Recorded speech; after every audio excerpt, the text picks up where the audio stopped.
Right, good evening again, students. Sorry about earlier. I was on the wrong meeting ID.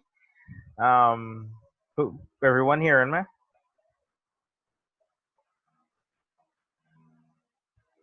Good, nice. So at least some people hearing me, right? Actually, I was on the wrong meeting ID just now. I'm sorry about that. When I realized we had to use this one. So today's class would be based on what we did Tuesday, and the topic we did Tuesday was radioactive decay. So what we'll be doing is the calculations in more details, and beside calculation being in more details, whatever you don't understand, we could clarify that today. Um, so we're gonna start first with past papers. I had uploaded two sets of past papers on on the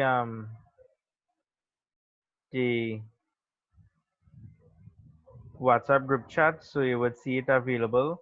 Um, if you wish to download it, it's up to you. However, I'll be using a shared screen here for you to understand.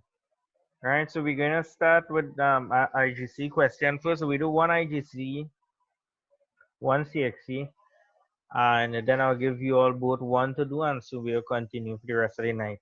Good. So we start first with the IGC question in worksheet 20, that is. And the first question is um, the first page, sorry. The first question, this was a 2016 question, I believe.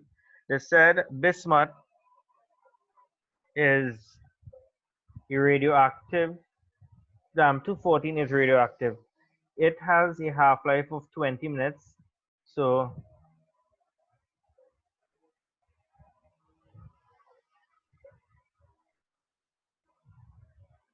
half-life of it is 20 minutes. So I just using this. Yeah, sorry, good. So important thing is that half-life of it is 20 minutes, and the nuclide notation for bismuth 214 is 214 is your mass number and 83 is your atomic number. Remember, we would have done this. Just going to show you on the whiteboard. For here, we would have had your symbol being N, and from a symbol, we would have had E and Z. A is your mass number. All right, that's a recap from last time. And Z is your atomic number. Good? Everybody remember that?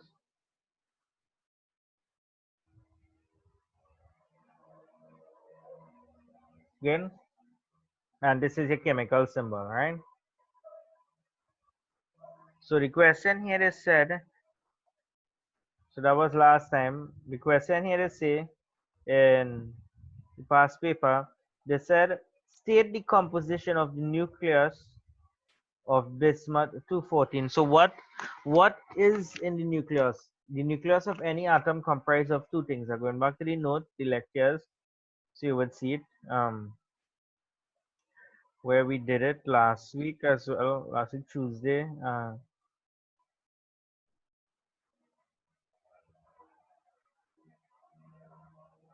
Right, so X is a chemical symbol. I would have used N. So we said that your mass number and the atomic structure, these two things, which is your protons and the neutrons, are in the nucleus of the atom. So the question was asked here in the past paper. They said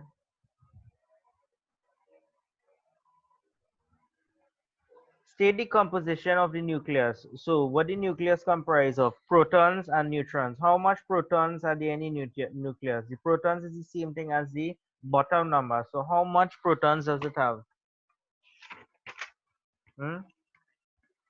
In this figure? 83. Good. So 83 protons.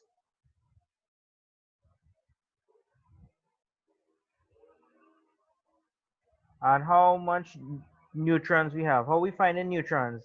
We'd have had a formula. Neutrons is what? A minus Z which is the same thing as the top number minus the bottom number. And when you minus that, how much you get?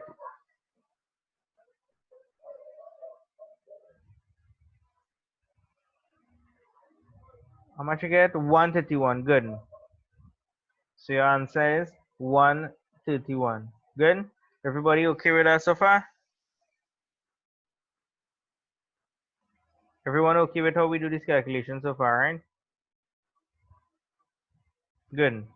Nice. So we're moving on. We did this similar to last week. So the question here says, Tuesday class, they give you this equation to complete here.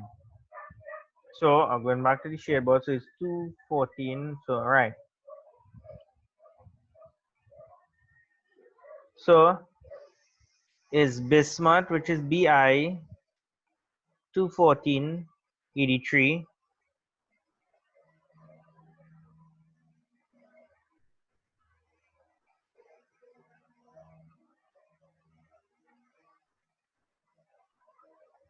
breaks down to, it goes under what? What type of decay it went under? It went under let's see if a beta decay, right? So it went under beta decay. So however we could do it right here. So a beta decay means that your top number of the beta are going to be 0 and your bottom number going to be -1. So whatever you add into this must give it 83. Good. Polonium is an isotope. When bismuth goes through a beta decay, you get polonium. So your top number, what plus 0 would give it 214? Obviously, your top number going to be the same.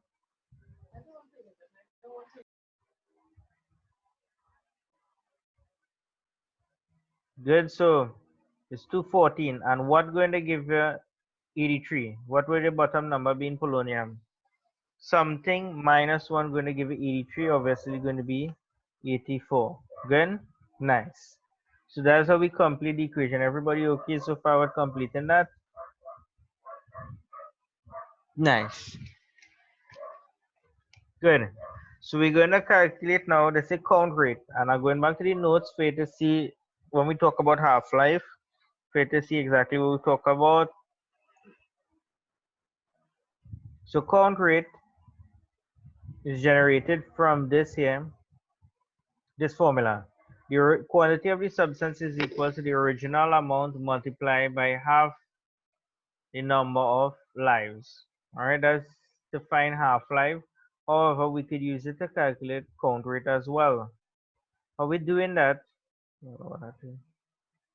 Going back to the question. The question here says,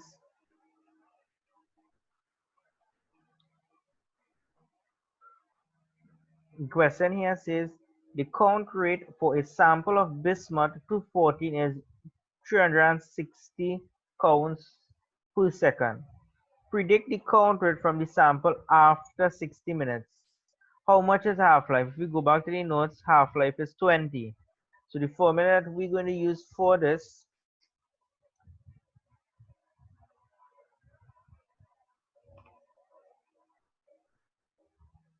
good is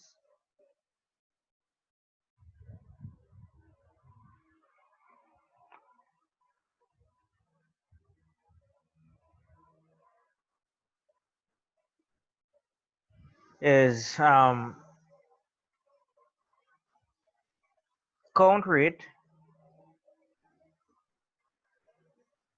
I don't think the lecture have that, so you need to take down that is equals to the original count rate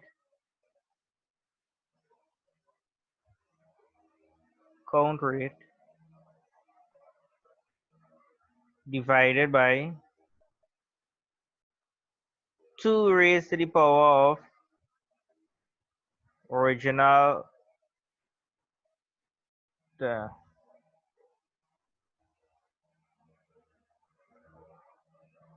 number of half-life, right? So that's the formula we use. What was the count rate originally? 360. divided 2 raised to the power. How much was half-life? I'm going back to the notes for us to see the notes here. So the half-life itself was how much minutes? 20 minutes here was a half-life. How much 20 minutes could you gain 60 minutes of the sample? You're going to be 60 minutes divided by 20, which is 3. Good. So you're going to be 60 divided by 20, which would give you 3. So you're going to be 360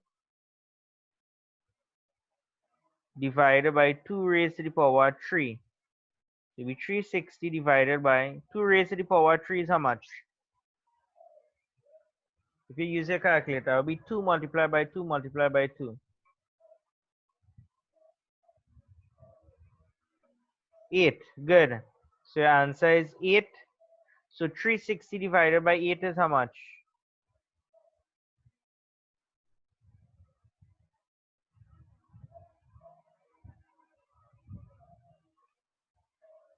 360 divided by 8.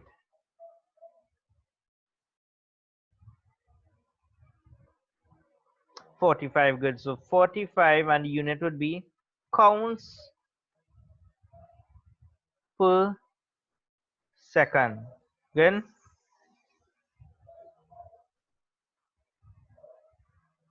Yeah. So everybody okay with that? This is the hardest calculation you could get IGC people for this. Normally your questions come like these where you need to do some sort of sampling, whether it be to calculate for time or count rate or the sample that decayed.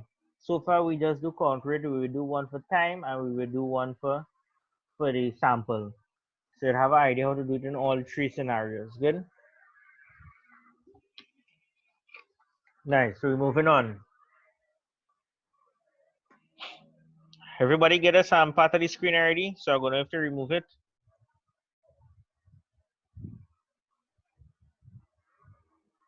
Everybody okay with this calculation here?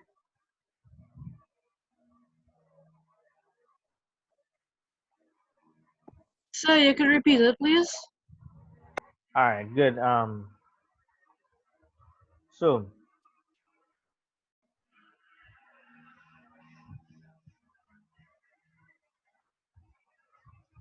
nice. So we're going over here. The original formula.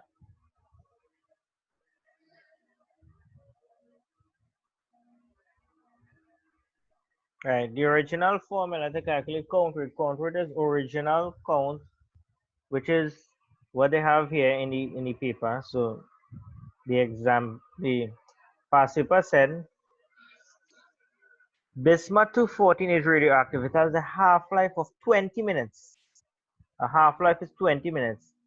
Predict the count rate after it done decay from a sample after 60 minutes. So if half-life is 20 minutes, how much are the 20 minutes we can get is 63? So that means you're going to have 3 sets of life, right? So they want to find out the count rate after the 60 minutes. So the formula we're going to use for that would be original count rate. The original count rate was 360. I'm going back to see the original count rate. Here. So they said the count rate from a sample of bismuth 214 is this.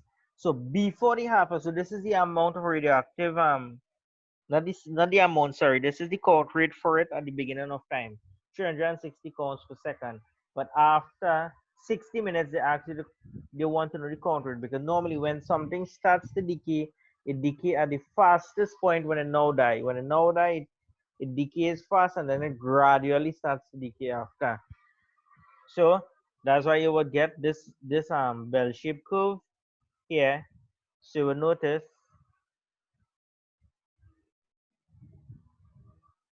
notice that it started fast. Your counts per minute or counts per second started real fast, and as time go by, it gradually starts to decay. So that's why you get this curve shape. All right.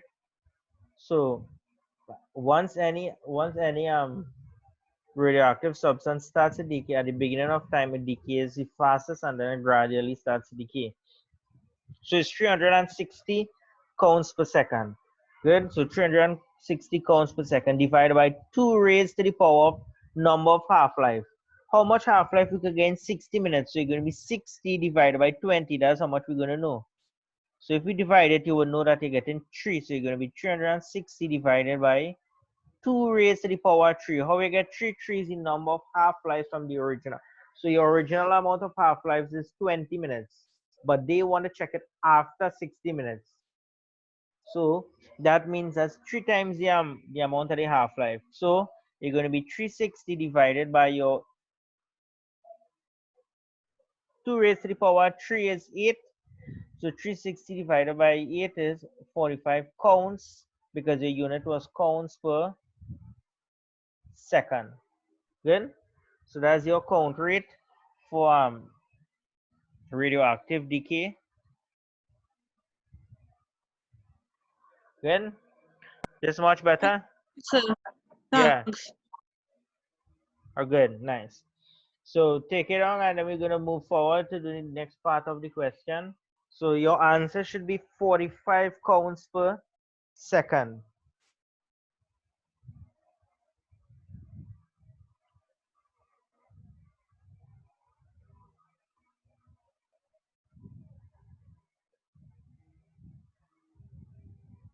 Good. You ready to move on again?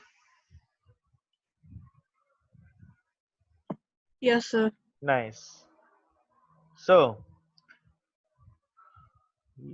past paper, right? So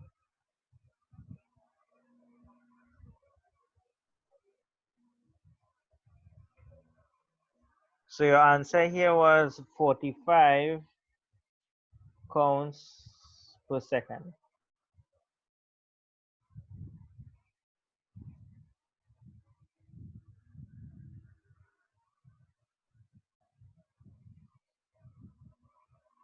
Right. Moving on. They said now, lower down, state 2 of the social, economic, or environmental issues involved in the storage of radioactive material with very long half-life. Which one? Let me do social. So social examples. If you go back to our notes, I'm going back to the notes. Um, so the notes, there are reasons for here, dangers of radioactive material. Good. For social, we have genetic mutations and sickness of people. For environmental, we have crop mutation, pollution of atmosphere, land and sea.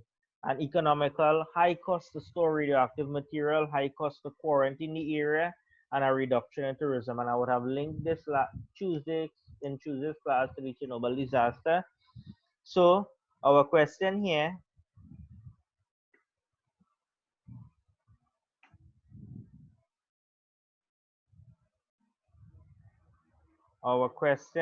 is as follows. Right, they said state 2 of the social, economic, or environmental issues. So let me deal with social. So for social, you have, if you go to social, we have genetic mutation. So I'll put all the answers here one time. So the first one is genetic mutation. Then the second one, you would have sickness of people.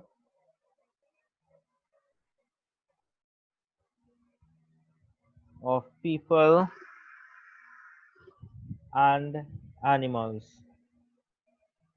Then we deal with social. That's social. I'll give you all the answers. So economic, you could have any 2 of these. It don't need to be 2. It don't need to be 2 of. Oh yeah, it must be 2 of either of them. Right. So the economic reason, one, high cost to store radioactive materials.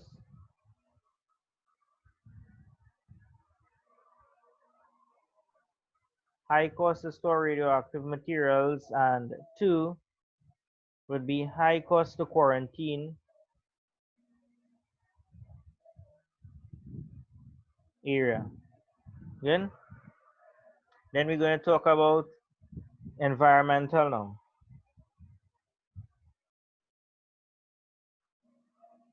For environmental, the first one is crop mutation. We would have talked about that. So crop mutations. The second one is pollution to land, sea, and air. Good. So those are the answers that they would like to have. I would like if you could have to give them it to please these people. So right. So social, economic, and environmental. Those are the answers for it. All right. So IGC students, you okay with that so far? With those answers?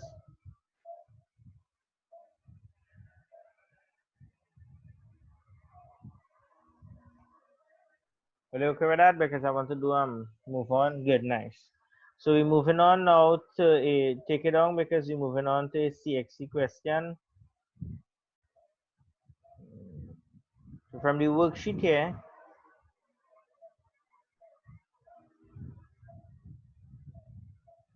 the question here says, all right, draw, all right, for the CXC, the first one, this was a 2020 question.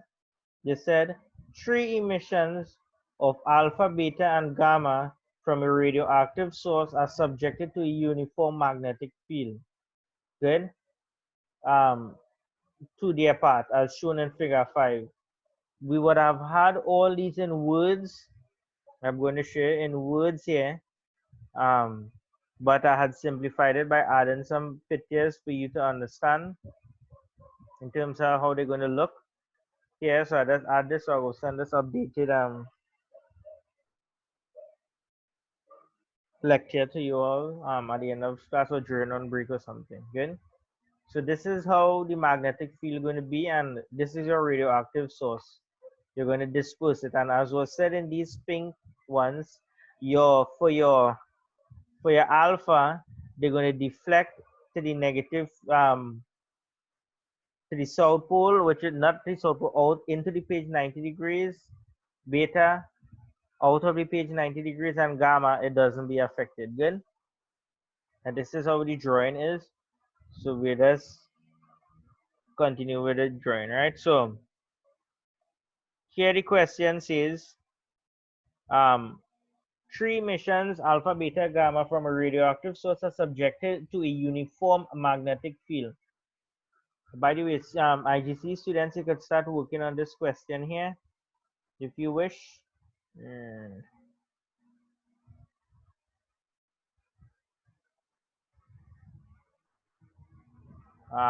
This one here, good, because you're able to handle this, right? So do this one by the time for me, and I will continue with that's the second page, I believe. All right, for the CXC students, subjected to a uniform magnetic field perpendicular to their path, as shown in figure 5. Draw the three rays to represent the path for each of the three emission alpha, beta, gamma on figure 5 as they pass through the magnetic field. Good. So this is your magnetic field here, and they're asking you to draw the paths. This is how the paths going to look. You draw it closer. I will try to draw it for you. Showing from the lecture here. So your alpha is going to skew towards your left. Your beta is going to have an early diversion, which is out of the page. This one goes into the page, and gamma just goes straight. It is not affected. If you could draw it similar to this, the dots here in this picture represents the X's in the picture that would have in the exam paper. So you are going to draw. It's showing that it deflected. So for you, I was going to draw on the whiteboard to make it simpler for you to understand. So good. So this is your radioactive source here.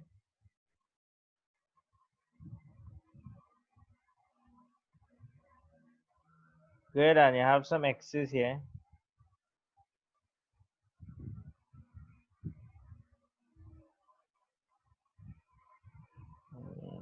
Next one. So we're gonna draw gamma. So this is your gamma. This is how you write in gamma. Your beta is this.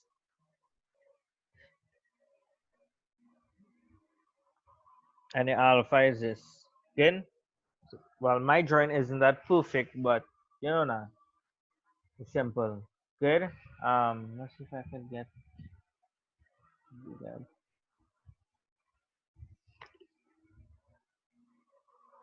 Yeah. Yeah. Good. So yeah. So that's how your drawing supposed to look.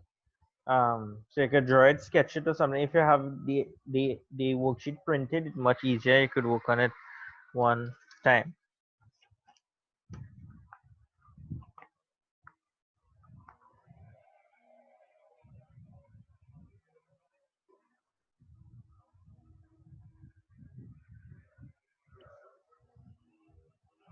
Good, we can move forward. CXC students. IGC, this might be important too, so just keep watching just in case.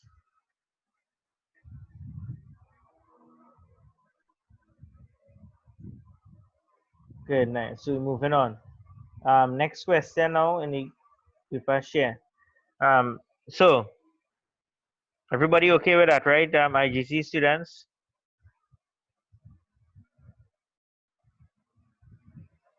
I ain't seen no IGC students messaging. Confused what to do, if to continue and move on or not.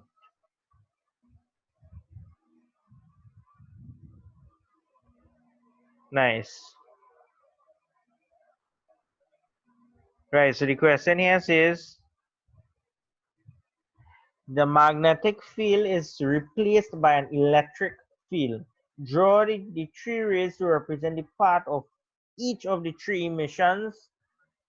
Three emission alpha, beta, and gamma on figure 6 as they pass through an electric field. Going back to our notes, now my notes was a bit complicated, but I add some pictures for you to understand. So they would have said in for each of these, the alpha, once it goes through an electric field, what happens? It goes towards the negative. For beta, it goes towards the positive, and for gamma, well, that will affect it, right? So that means it goes straight, right? So just as is for beta, it goes towards the positive. Alpha, it goes towards the negative, gradually go towards the negative, and gamma goes straight. It isn't affected. I mean, same drawing that we're going to draw here for this. Um, so this is your diagram here for that. So this was the past paper. Good. So we're going to draw this on the whiteboard so you understand. So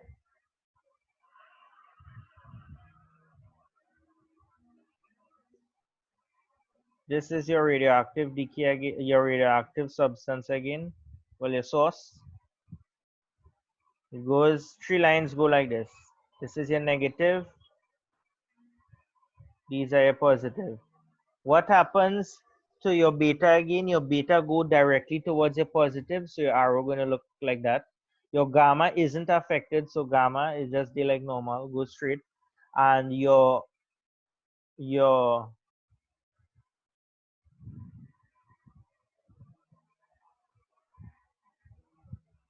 all right. So this is your beta, and your alpha gradually goes towards the negative plate. Good. So it's similar to what we have in our diagram here. My drawing isn't the best, so yeah, this is your answer here. It should be something similar to that. So from my drawing, this is how it should look close to. If you want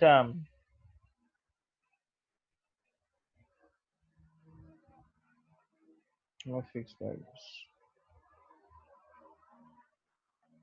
All right, so this is beta. Again, wow, beta like this. All right, so take down that.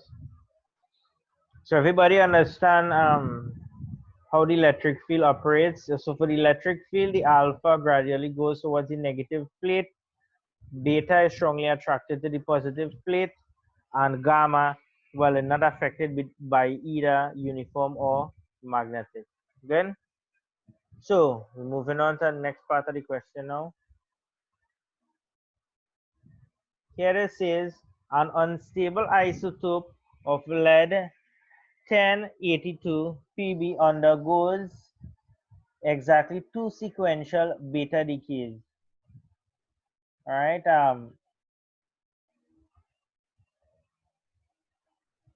two sequential beta decays,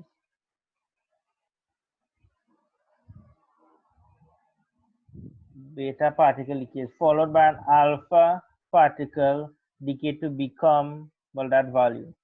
All right, with reference to the table, in table 3, write the nuclear equation that will result it from 206 to 210. 206 from 210. So we're going with the first beta decay. So we know, all right, using the shades. Good. So I'm gonna clear the shade screen clear. Nice. So we're moving on. So the first beta decay. So I'm just gonna put first beta decay. How we know the first one was lead 210 and the bottom number was 84, I believe. I'm gonna go back.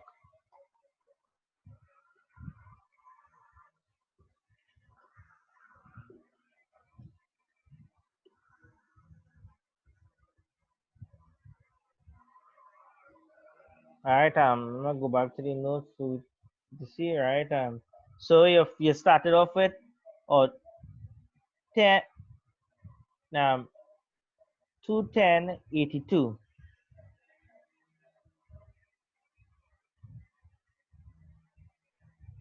right? 21082 for lead PB. So that's lead.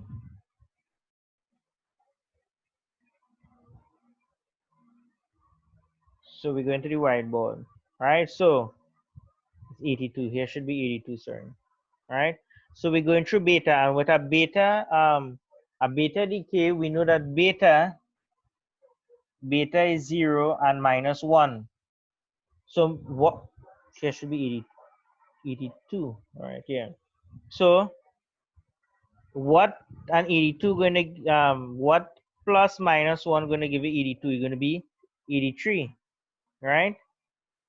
So for your 83, you're going to be 83 is a bottom number. Now we go back to our table because we don't know what atomic number is 83. What is 83? Bi, which is bismuth, right? Bi is 83. So your bottom number is 83. So to complete the equation, it's going to be Bi is 83. So this is Bi for bismuth. And 210, what plus 0 going to give it to? Nah, teaching a class. Yeah. Yeah, hello. Yeah. So 210 plus 0 would give you the 210. So the first beta decay went from 21082 lead, you disperse a beta decay, and you end up with bismuth 21083. That's the first one. We go into the second beta decay now. The second beta decay is the same thing, but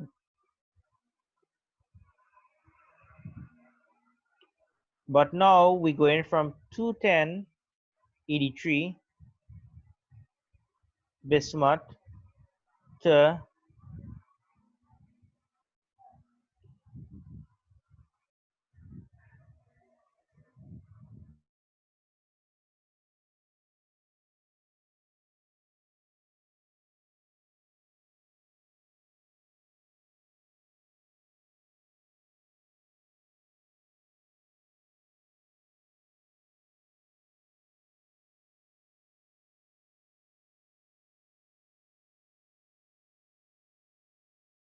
right. Good. So sorry about that. So it's 210 bismuth. We go start beta decay again.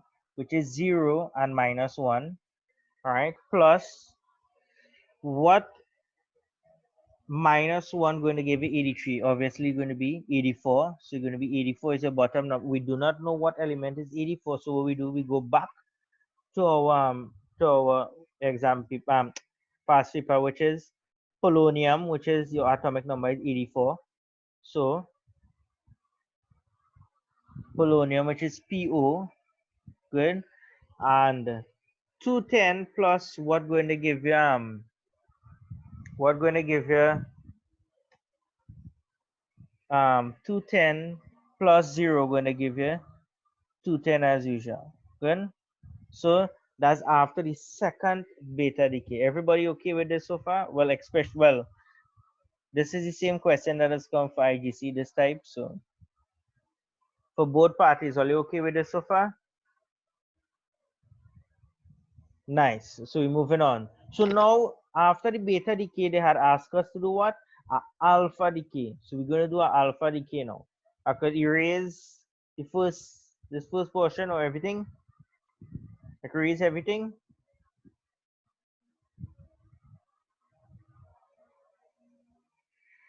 CXC students in particular. Could I erase?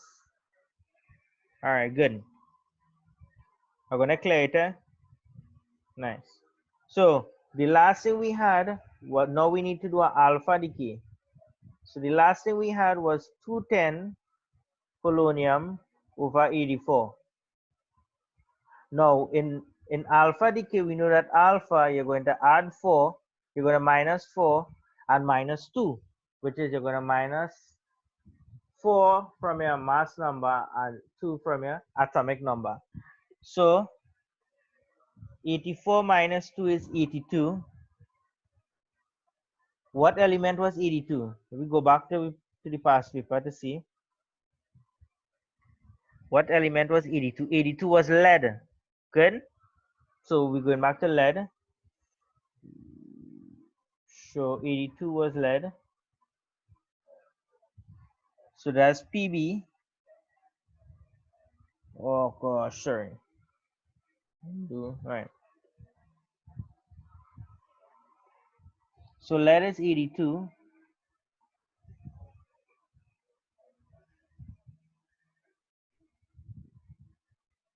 And 210 minus 4 going to give you 206. So 206 plus 4 going to give you original 210. So you went from lead at 210.82 to lead at 206.82, but it had to go through 3 steps: a first beta decay, a second beta decay, and then a third, which is an alpha decay. Everybody understand how we get those answers? Everybody okay? Let's check this. Nice, excellent. So going back to the past paper now, so those are the equations that you should have for these three things. They had asked you to go from 210.82 to 206.82, and that's what we just did.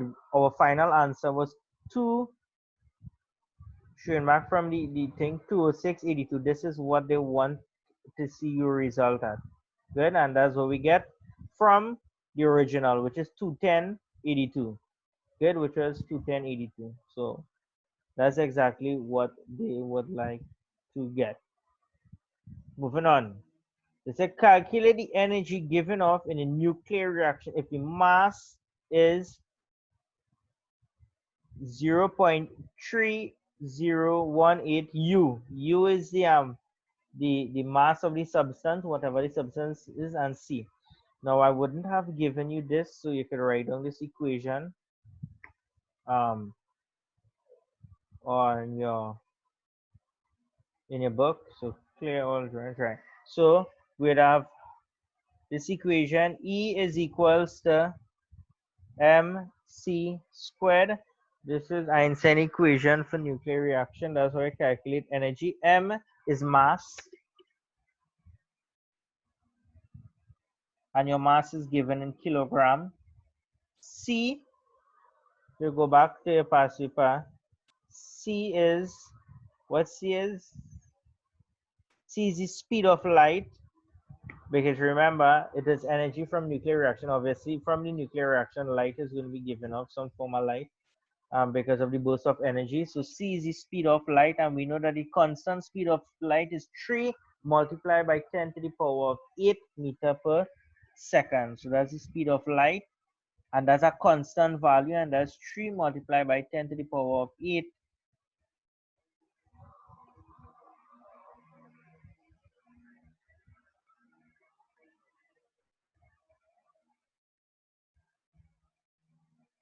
meter per second. Good, so that's a constant value. Now, they did not give us mass. What they had given us was m multiplied by u, which would have been 2 parts. So to calculate the energy, and energy is given in joules, mind you. So this represents energy.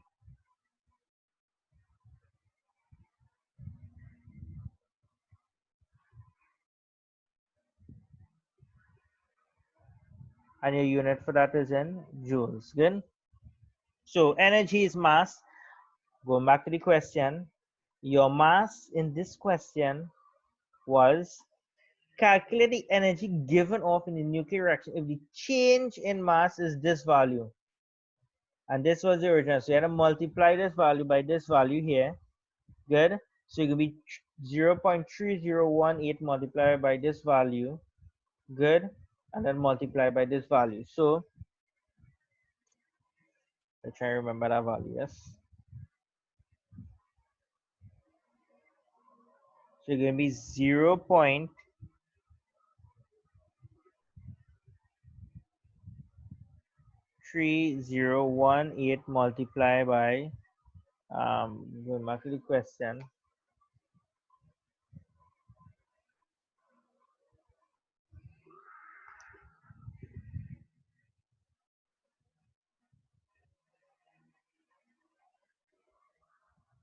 Multiply by 18 multiply by 1.66 multiply by 10 to the power of minus 27 multiply by your c is Jeez and ages.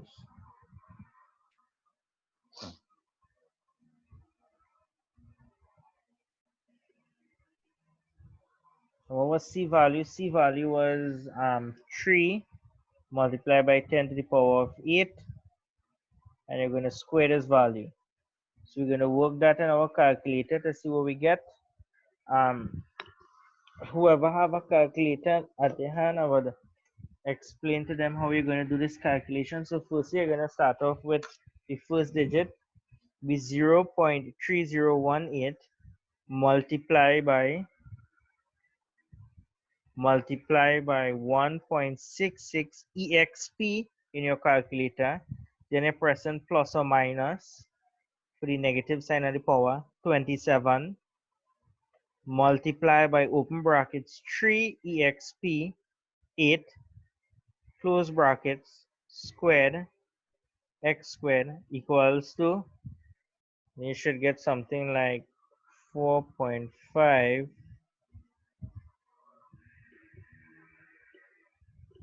multiplied by 10 to the power minus 11 joules. See if I get that. Anybody, if you're getting trouble with the calculator, I don't have one to share right now, but I could try my best to write it out. So you're writing the first digit after you press 1.66 in this function here, you are pressing exp in your calculator, or some people may not see this, they might see this. Multiply by 10 to the power of x. To get your negative sign, you are going to either press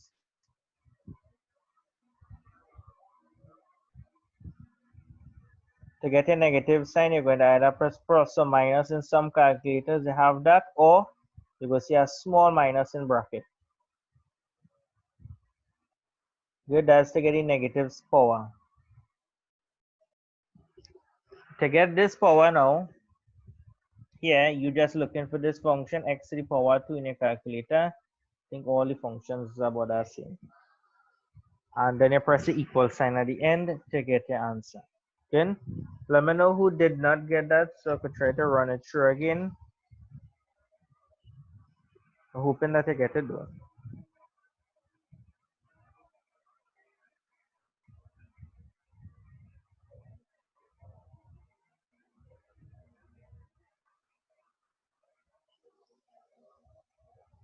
Nice. Good. So for IGC students in particular, you do not have to learn this, but nevertheless you still go through it.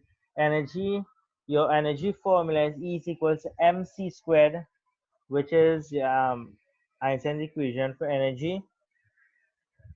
E is equals to mc squared, c being the speed of light, m being the mass of the reactive substance, because the nuclear energy we deal with.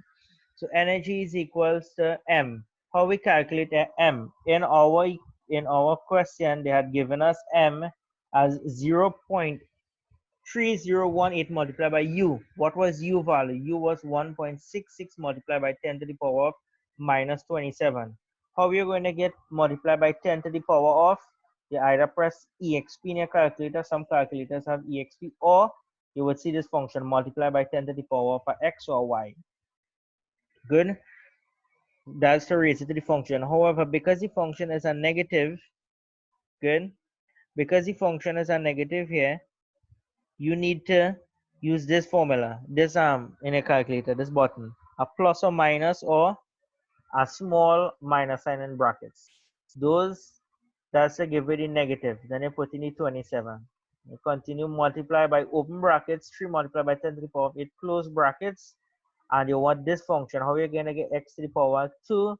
You look for this function in a calculator. Good? And when you press the equal sign, you should be able to get this. The only complication that it had in this whole question is to calculate the mass. And they only had that give us two things to calculate the mass. 0.3018 multiplied by u, but they also give us u to be 1.66 multiplied by 10 to the power of negative 27. When you work that, you should be able to get 4.5 multiplied by 10 to the power of minus 11. Everybody okay with that so far?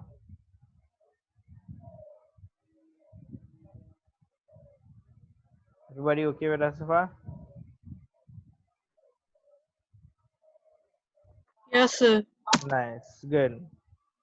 So we could move on. I'll do one IGC question now. I'll give CXC a question to do, and we'll go on break after that. Um,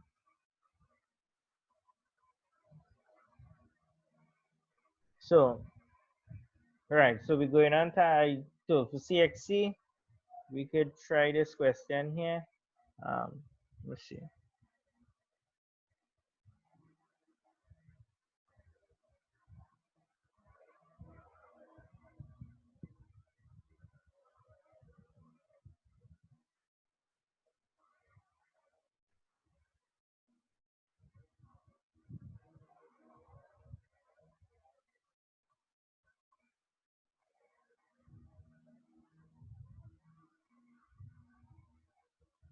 All right, we could do this one here. This was at 20. CXC students, we could do this one. This was at 2019.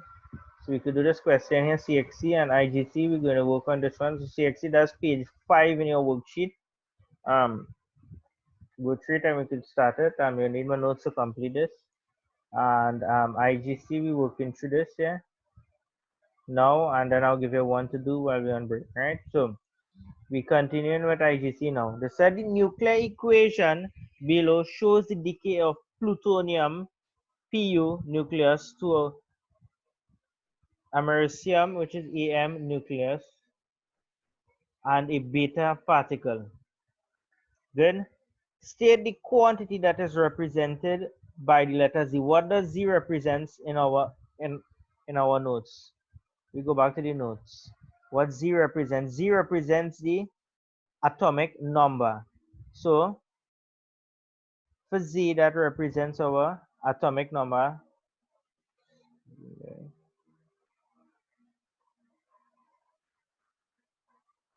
C represents the atomic number. And what does our atomic number also represent? The number of what? Protons, neutrons, or electrons? Hmm? Group chat. You can type it on the chat if you wish.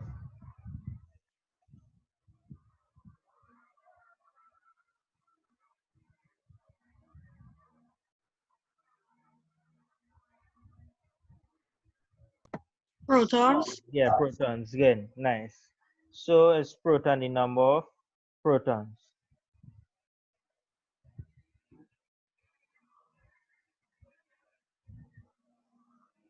Steady value. So beta decay means you're going to minus 1. So if 95 minus 1, because if you're undergoing beta decay, you're going to minus 1 from the bottom number. So that means your Z going to be what? 95 minus 1 is going to be 94. Good? Because we undergo a beta decay. Going on again. The americium nucleus decays by the emission of an alpha particle now. Good? Into a neptunium nucleus. So we want to do an alpha decay. So we went from 241.95. So I'm just gonna use the whiteboard because it's much easier. Good. So we went from 241.95 AM. We're going through a alpha decay. And alpha decay, you're going to have 42. Good. Plus the neptunium or neptunium. So what plus, well, how to get in Neptune? Going to be 95 minus 2, which is 93. Good. And your top number going to be how much? You're going to be 241 minus 4, that's 237. So equation should look like this. 237, 93 neptunium plus a alpha particle. Good. So everybody understand how we get this part of the equation? Because most of the IGC students, you will have to understand how to do this equation. Well, not this exact one, but how we do beta decaying and alpha decaying. Nice. So we're moving on now to continue in the same question.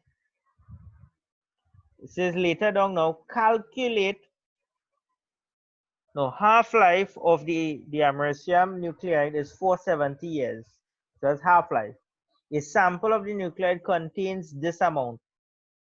After some times it went, so it started off with a big amount, which is 8 multiplied by 10 to the power 14 atoms. As after some time of decay, it went to 6 multiplied by 10 to the power 14 atoms has decayed. Calculate the time required. So first thing we need to do, we need to calculate the number of atoms remaining. So we went from 8 to 6. So that is how much we're going to have remaining. I'm going to use the board, the whiteboard. So clear also. So the number of remaining atoms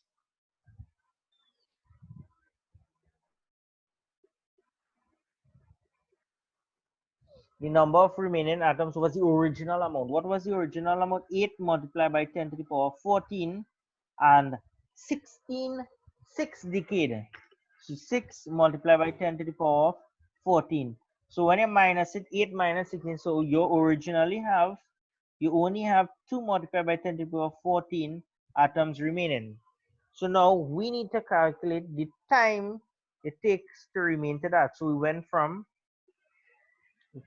8 to 2 because 6 would have already decayed. Good.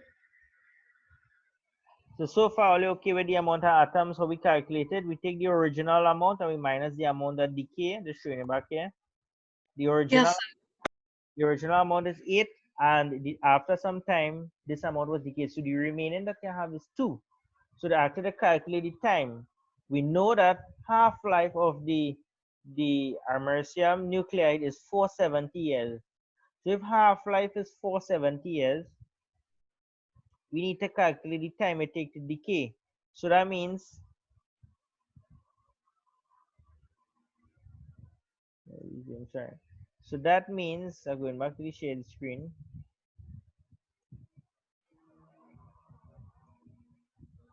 good.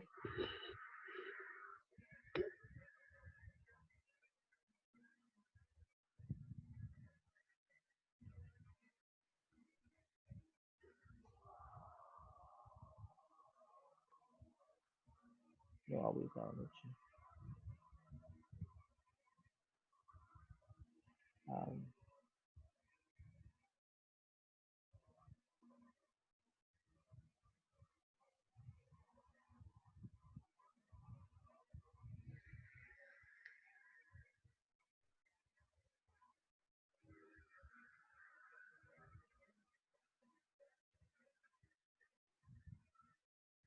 Half-life is 4, good. So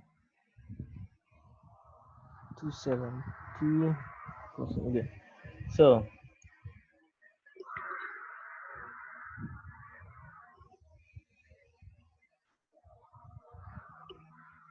So after the first half-life, for the first half-life, that's going to shift. So for the first half-life, it was how much? For first half-life is 470 years, and that was for half of the 8 is going to be 4, right?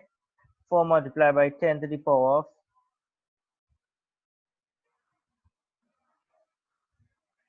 10 to the power of 14, I believe, right? So that's for the first half-life. We go to the second half-life now. How are we calculating the second half-life? The second half-life is equals to how much we went to? We're going to be to, oh gosh, yeah. We're going to be to how much we went to when we minus it. How much it had remaining? It had 2 multiplied by 10 to the power of 14. So if you notice, you went from half-life of 4 years, then to 4, and then to 2. So that's how much they, when you divide it, is basically 2, right? So you're going to be 470 years multiply by 2. How we get the 2?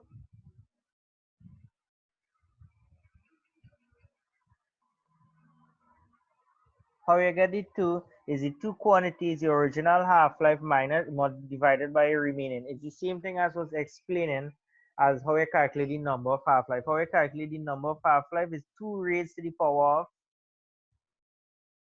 the original amount divided by the sample amount. In this scenario, the original amount was 8, but half of that would have decayed for 470 years, and half of it would have been up to 4 multiplied by 10 to the power 14, but it went further and it decayed, and you only have a remainder of 2. So you divide the 4 by the 2, so you end up with 2, and that multiplying by the 470, which is 940 years. You understand how we calculate the time?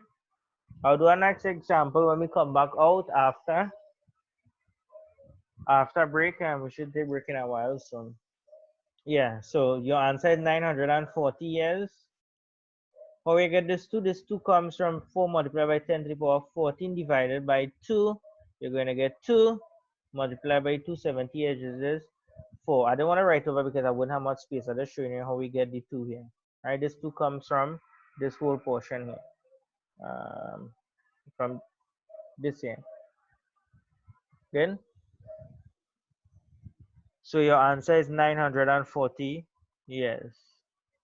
And then take down that, I'll give you a question to do, and we'll go on break and come back and we'll continue. Um,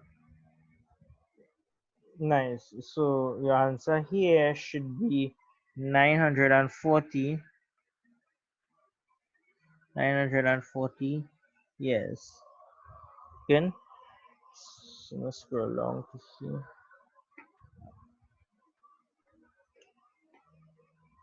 So let's share a question here.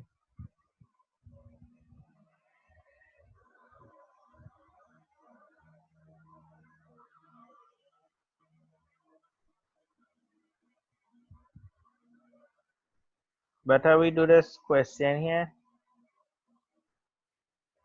All right, we go do this one. IGC, you are doing page 5. The question on page 5, that's number 11. So you're going to work on this on a break. So we're going on break now. So 15 minutes time, we should be back out in, sorry, half an hour time. So I'll give it 20 minutes. So we come back out 6:45. How about 6:45? Everybody okay with that?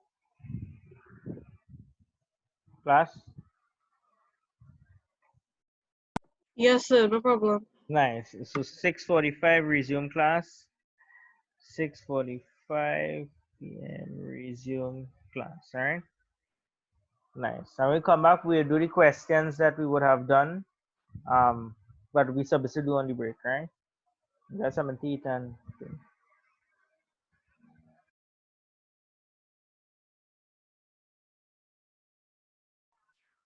good evening again, students. Well, good night, sorry. We're back on after class. So we're starting with the CXC question, and the CXC question is as follows. The question here says, in past paper, complete table 3 below to show the properties of the 3 type of radioactive emission in categories of charge and ionizing ability. Alpha, the charge for alpha, what we know alpha to be. We're going back. So as far as we know, we're going to clear all of this. As far as we know, alpha is 4, 2, and this is a plus 2. Beta is what? 0 and minus 1, and gamma, well, we don't know that, so we're not checking that, right? So your charges are these values at this, and this is your charge. Good.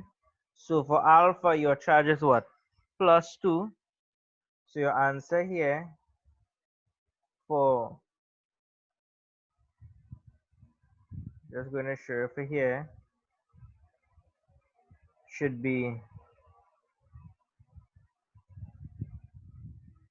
plus 2. Here should be plus 2. So your charge for beta should be, we go back to it, beta should be what? Beta should be minus 1. And your gamma, because none of it affected, we just call it 0, 0. Good? So gamma actually is 0. So in the columns, you should have, going back to your past paper question here.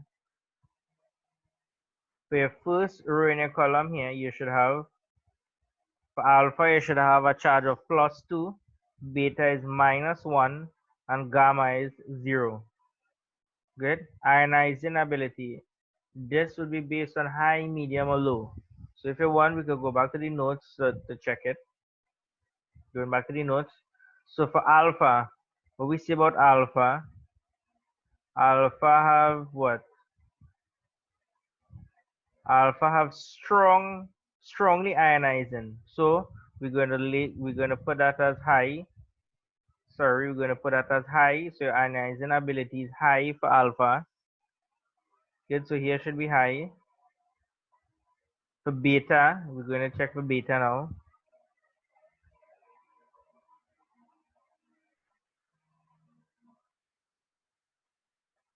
For beta, it is medium penetration or weakly ionizing. So we could call it medium. The ionizing ability medium. So for that one, you're going to be medium here for beta. You're going to be medium. And for gamma, we're going to put it as 0 because remember gamma not affected by any of the ionization. Yet if we go back to here, our notes, you will see very weak ionization. So we're going to call it 0 or low or however you want to call it, right? Or very weak or very low. Good. So high, medium, very low, or no, or 0 if you want. You can put low, very low if you want, right? For very low. So we go from medium, high, medium, very low. Plus 2, minus 1, 0. Good. We continue now. They give you the first equation and they ask you to complete the nuclear equations. So the first one was 14,6. 14,6C, which is carbon, and went from carbon to nitrogen, which is 14.7 nitrogen. However, what type of decay is that? If you want to make 6, that means you're going to have to do what to the 7? You're going to have to minus 1. Once it's minus 1, you're going to be a beta decay. And beta decay means that your number on top is going to be 0. Good. Excellent. So your first one is beta. We deal with the second equation. Your second equation, we'll take down that and then we go into the second one.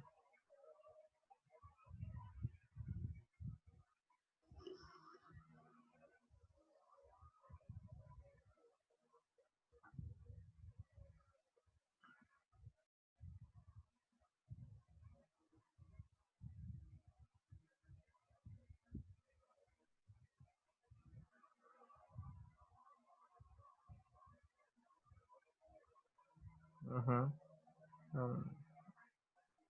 So the second one here, I'm just going to show you the second equation. The second one is 226.88 radium and goes around radon, which is 222.86. So we're going to do this one now here. Clear all, I could clear this here, right? Could I? CXC students in particular. Nice. So clear now. So we're going from 2 to 688 88 radium to 222.86 radon. What decay is this?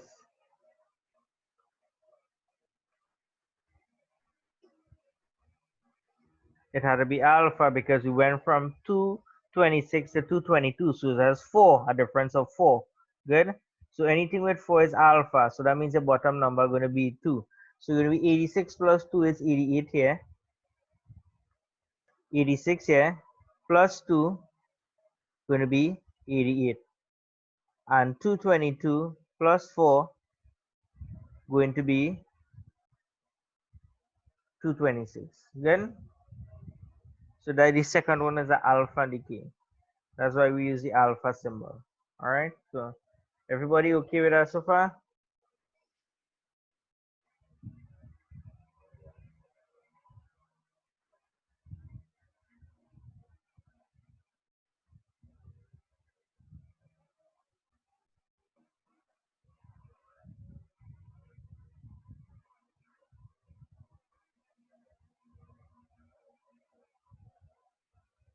Good.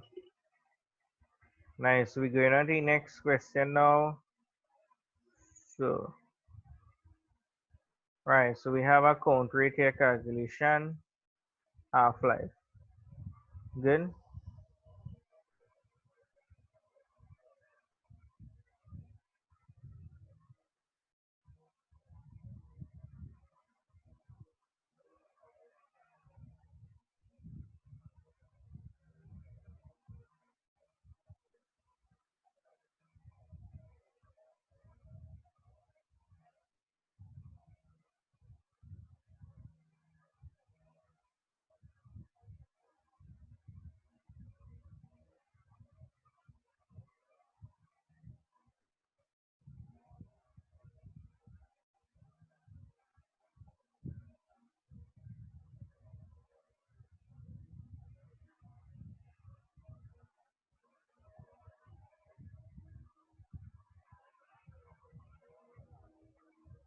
Right. So the question here says a radioactive sample of a radioactive sample of sorry of 1000 of a radioactive sample had an initial count of 1000, right? So that's your initial quantity, that's 1000. Your final quantity is 250, and after it takes some time, good, after it takes some time, it reaches a count rate of 250 counts, right?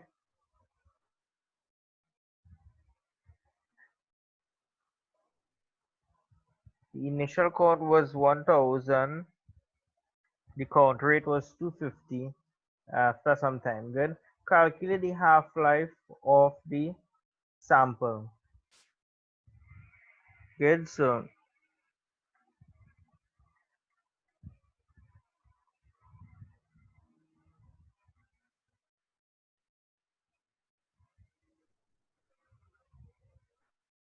we're gonna calculate half-life of the sample here.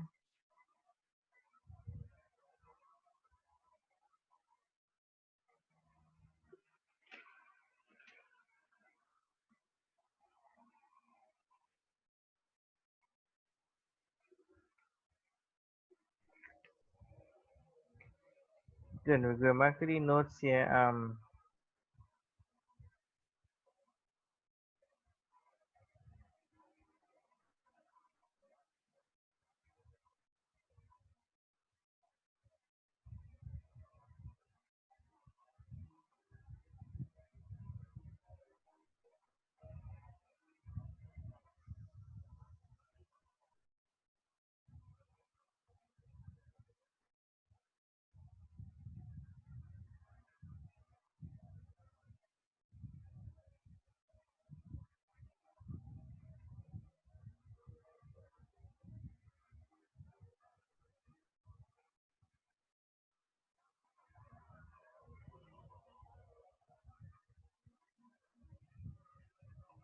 All right.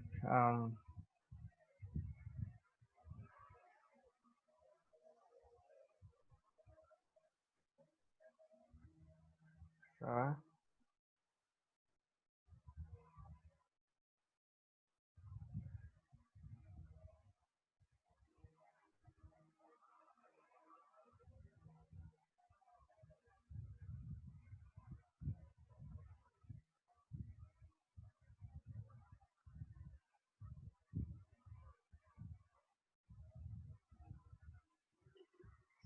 mhm. So the formula that was given that we know, and there are three other formulas here for two other formulas for sorry for half-life. I'll show you the next one.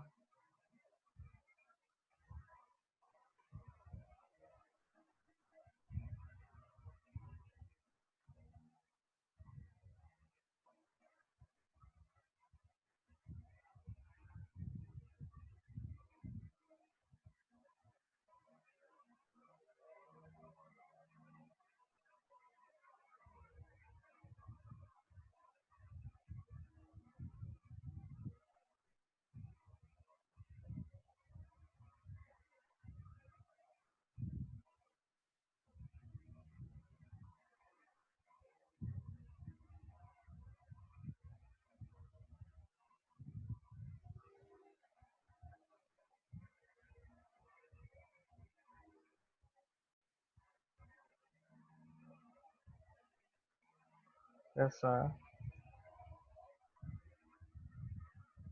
but meanwhile, while I'm looking for this, the next formula, I'm just gonna do um the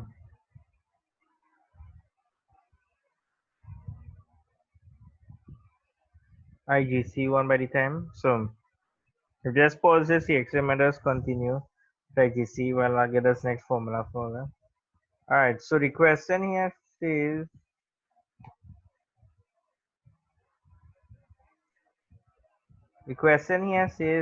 the radioactive isotope carbon 14, which is 14-6C, emits beta particles as decayed. The decay of carbon 14 produces an isotope of nitrogen, which is 14-7. State the nature of a beta particle and state where it is produced. The nature of the beta particle and where it is produced.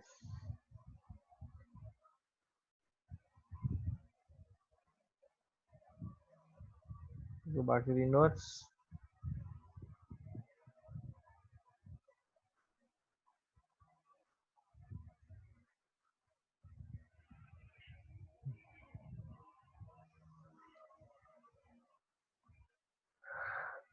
Hmm.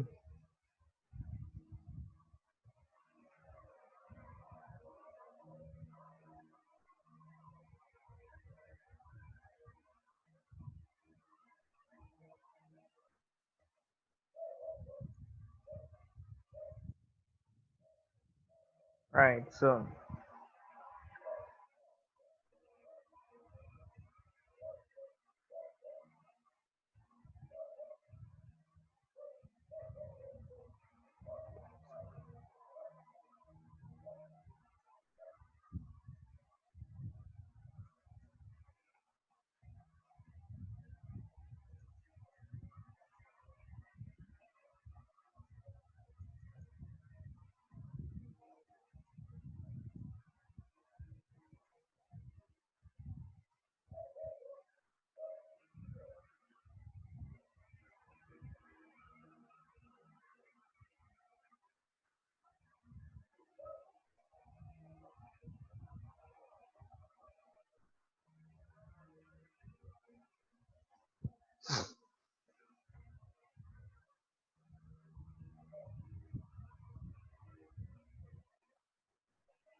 right. So the question here says,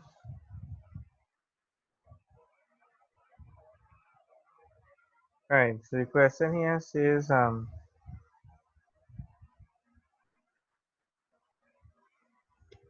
about that. Question here says, sorry, state the nature of a beta particle. And so beta particle, if we go back to our notes, see it here from the notes.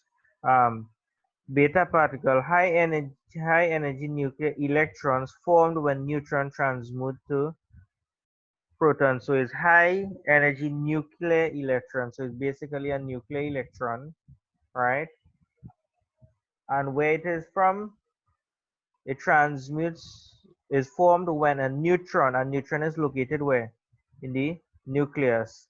So going back to here, so steady nature of a beta particle, it is a nuclear electron,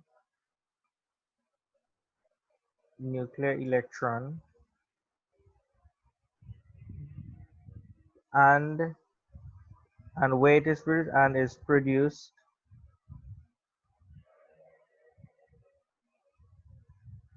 in the nucleus, nucleus when a neutron transmutes to a proton. uh, Neutron transmutes to a proton. Okay, so that's what the answers they're looking for. Look at I just said the nucleus and is a nuclear electron or just an electron. Good. Part two of the question is a complete the nuclide equation for the radioactive decay of carbon 14. So we know that here beta is 0 and here underneath is -1. So how are we going to complete this? Here going to be 7 because 7 minus 1 is 6 and what plus 0 going to give you 14 is 14. Good. It's 14, 7, 0 minus 1. The half-life of carbon 14 is 570 years. Explain what is meant by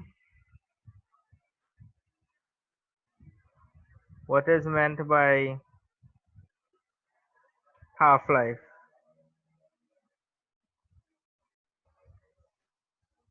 And we would have had this from our notes. So just going back to our notes that was given. So in the notes here we said that half-life is what? A measure of time it will take for half of the source to decay. Good? So half-life is a measure of time it will take for half of the source to decay.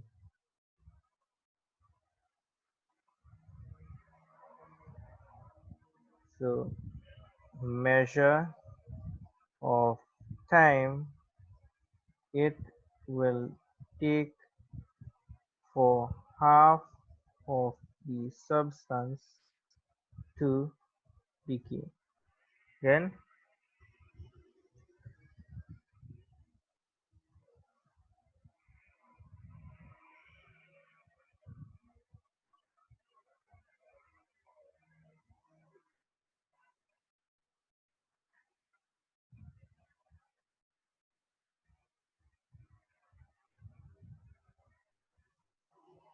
nice. So we continue here. The question says in part C, a workman. Everybody okay with it so far? Nice. They said a workman operates a machine that uses beta particles to determine the level of liquid in a plastic bottle that is filled. Suggest why alpha particles is not suitable for the purpose. Going back to our notes to answer this. So alpha particles. Why alpha particles is not suitable? Because it can be stopped by paper skin or 6 centimeters of air. Paper skin or 6 centimeters of air. So materials that fall in that is the plastic as well. So the alpha particles, going back, so the alpha particles, why it is not suitable? Because the alpha particles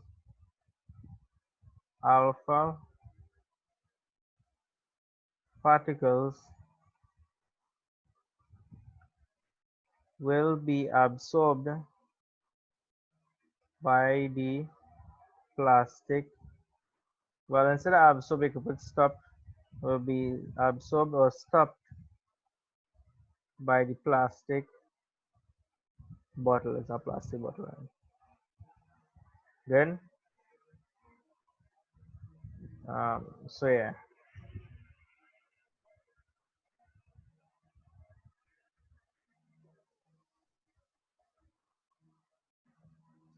Second one of gamma rays. Why gamma rays is not suitable?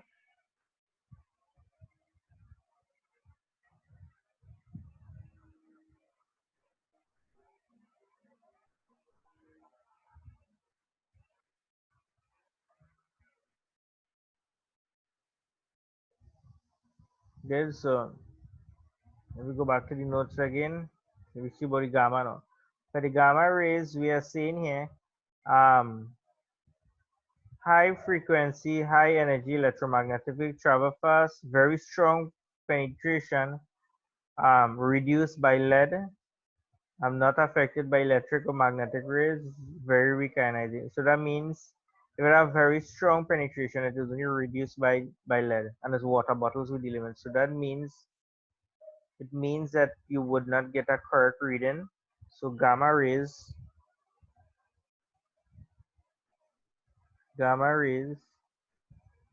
will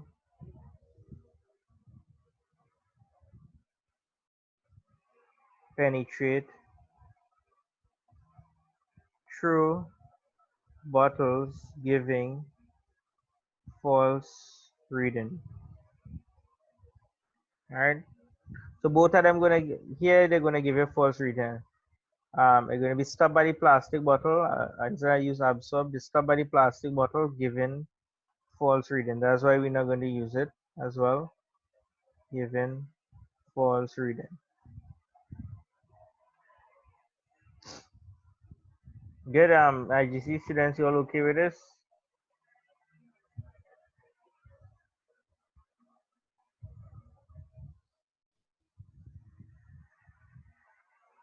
Nice.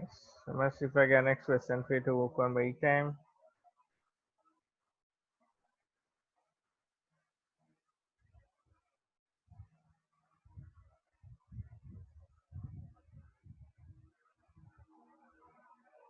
To do this one by the time.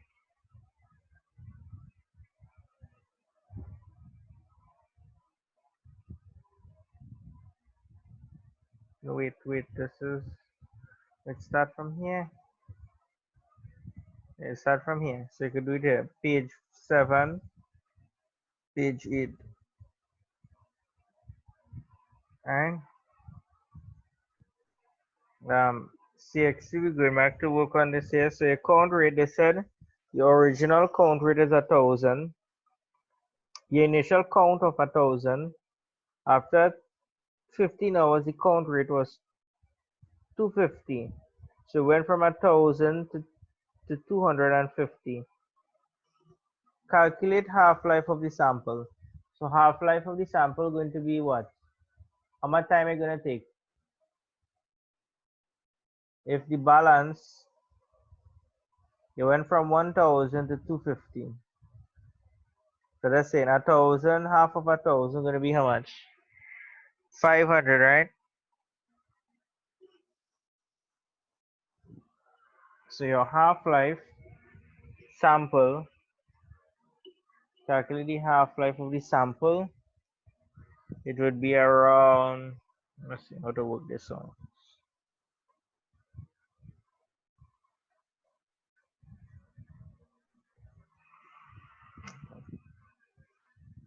Graph that.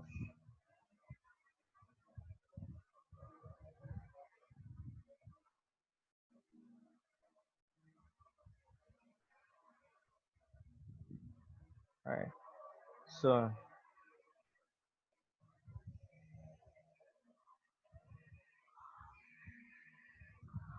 calculating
Rohit?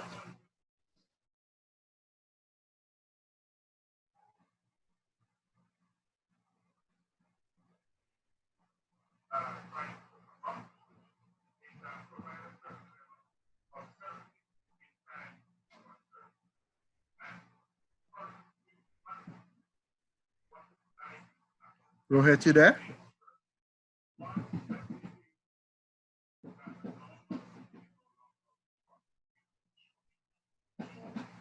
Yeah. Right. Could you just like pause the recording for like 2 seconds? I could just speak with them quickly, please. Okay. Yes, sir. Right. So everybody understand how we get the 7.5 hours so far, especially C-Sec students. Yes, nice. So we're moving on to past paper questions. So for homework, C-Sec students, I would like if you could do this question here for me.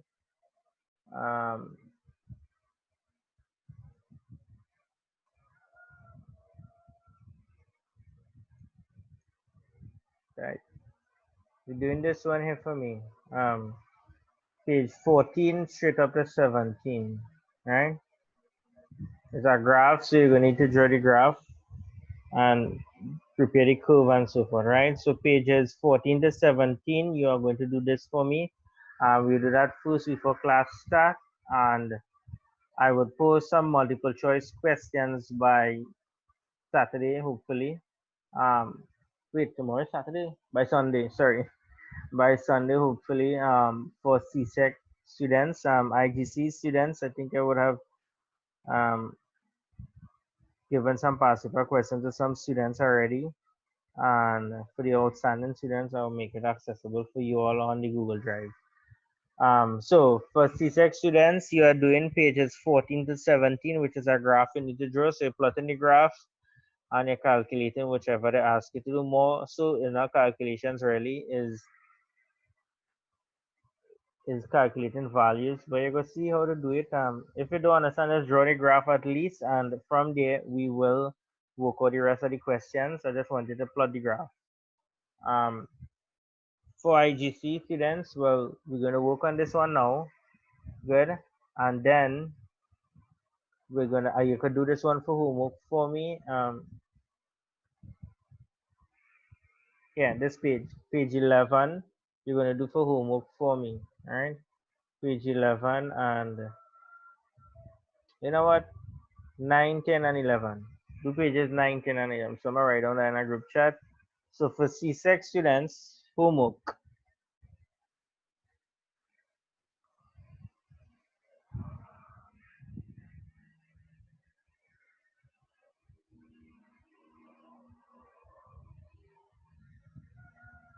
C6 students, you're doing pages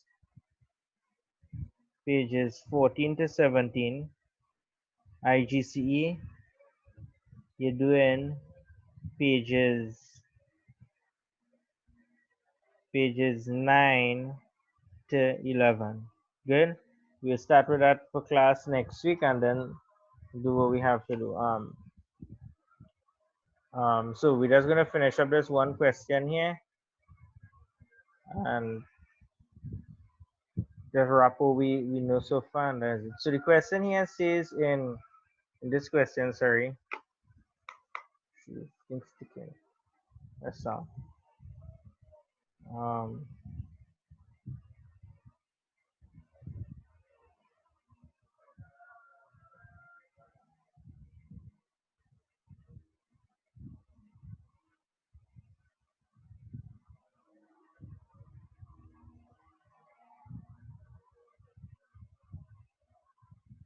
Sorry, that's thinking real trouble.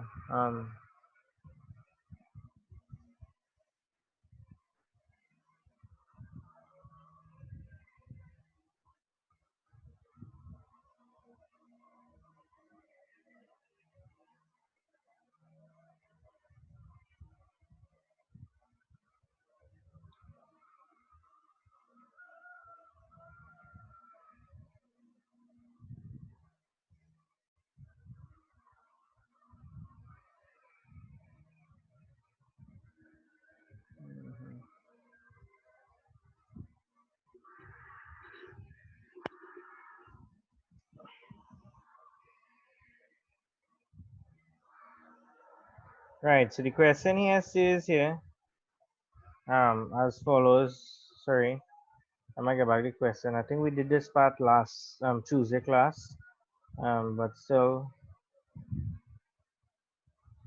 share. This is the question here. The question here says, um, right, figure 11 shows data about 9 elements. Good, those are the 9. C14 radioisotope undergoes what? Beta particles. So write down the decay. So C14 obviously, so C14, so you're going to be 14, 6 carbon, you're going through beta. So beta means is 0 minus 1. So what going to give you, C is 7 and 7 is nitrogen. What plus 0 going to give you 14 is 14. So this is your equation. You would have done this last week for you to understand.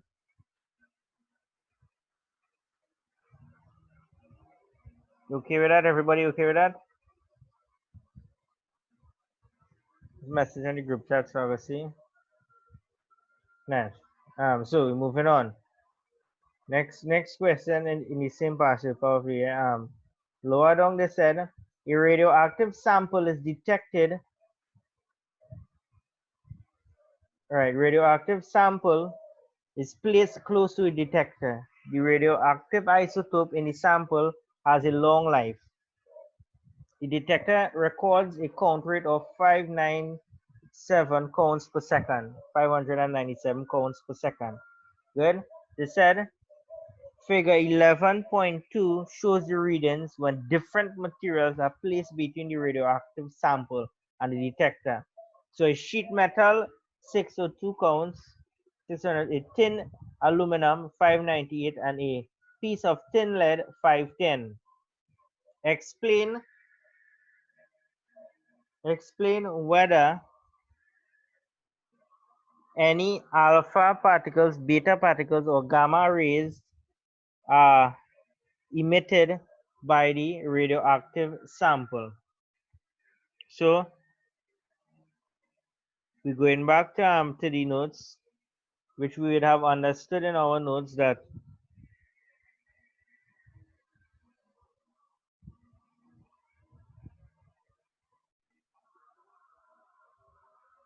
right. So a sheet of paper, it increased. So we're going with alpha. So we're gonna talk about alpha first. They want to know which one out of them. So the alpha particles, what we say about alpha particles are stopped by paper, skin, and 6 centimeters of air. So did by any chance any of these stop? You went from 597. Did it stop? No. So it cannot be alpha particles. Explain whether alpha, beta, or gamma. So it's not alpha particles. So not not alpha particles, because it is not stopped. Because it is not stopped by the paper. If it is stopped by paper, it'll be 0. Good. So it cannot be a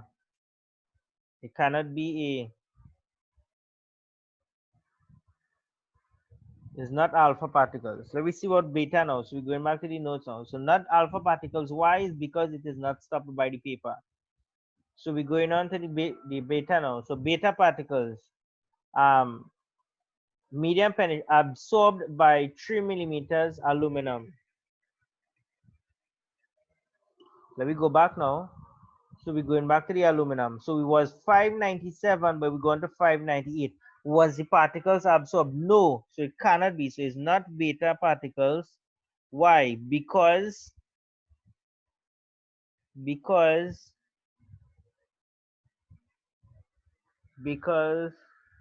count rate increased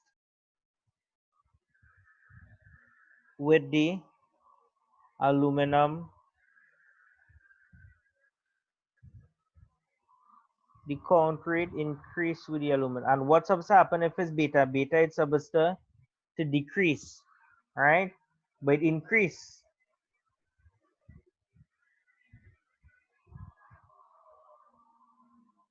So that's not that. So let me go to gamma now. We go with the gamma. So we go down to the gamma rays now. So the gamma rays, they said, very strong penetration. It is reduced by lead. So we're going back to, we look on the lead. So it was 597 and we're going to 510. So it is gamma rays. So it is gamma rays. Why? Because gamma rays, because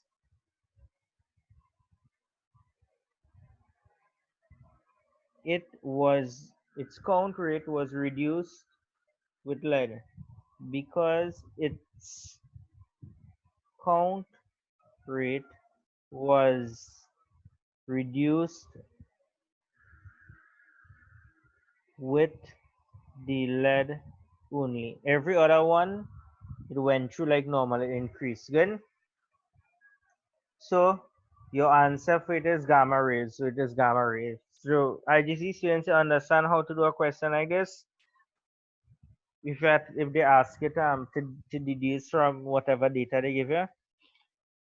Okay, good. So remember to do your homework. We'll stop class next 2 minutes. So a recap. So we talk about background radiation. So from next week, to recap, what's the plan for next week class?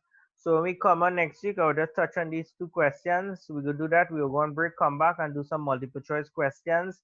For the multiple choice, for the CSEC students, I would like if you could send me a message probably by Sunday for the latest, and I could post up some multiple choice past paper for you. And maybe I could see if I could get some done. If not, you could do it and you could always message me and I could check it for you, or you could do it in class. All right, I will try to see how much multiple choice past paper question I could do. Also, Shauna, you could message me to remind me to send some paper trees for you to practice paper, and we could work through that separately from now till time for exam. And for IGC student, make sure and send me a message one side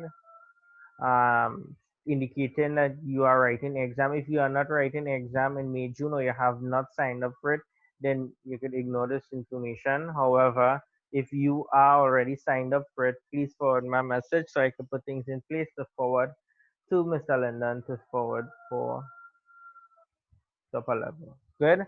So enjoy the night, and everyone be safe and continue doing the obvious, taking precautionary measures, washing hands, doing everything best, and try to avoid getting this thing. Good. Enjoy the night. Be safe. Again,